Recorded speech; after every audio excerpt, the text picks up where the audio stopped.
Nagpasaring si Sarah Geronimo tungkol sa korupsyon sa kanyang performance po sa UAAP Season 88 opening ceremony.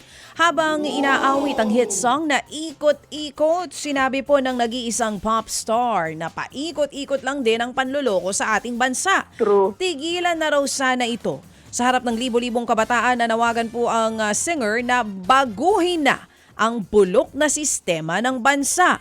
Hinikayat rin niyang mga kabataan na huwag mawala ng pag-asa at umasa na balang araw ay uunlad din ang Pilipinas. Ang ganda nga ng video maganda niya. rin na panawagan dito po yung ating pagpili sa mga inihahalal natin na miyembro ng Kongreso at ng Senado. Samantala pa rin po naman pagbati po ng happy birthday para po naman kay Beck Fernando Fajardo.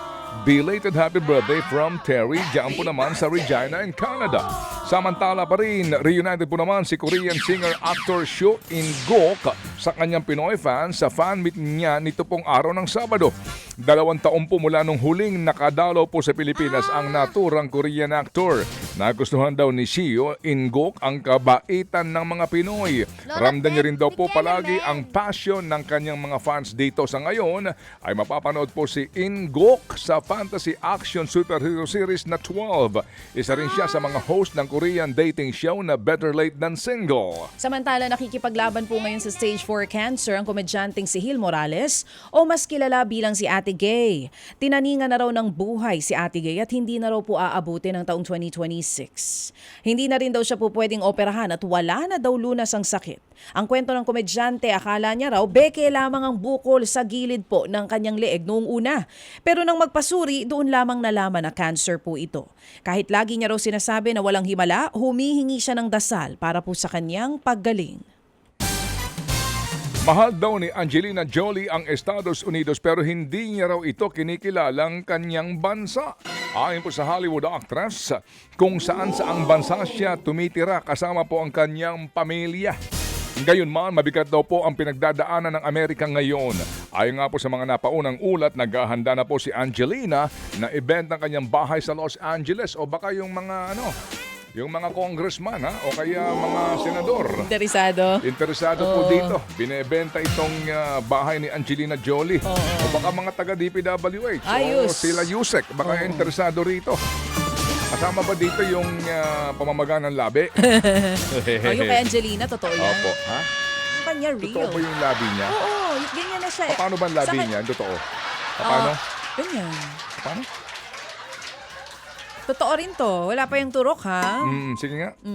Ganito, pareho kami. Huwag mo nga alisin. Permanente mo. Ayan, okay naman. O, di ba pag ginanya ko, parang binotox din talaga ako.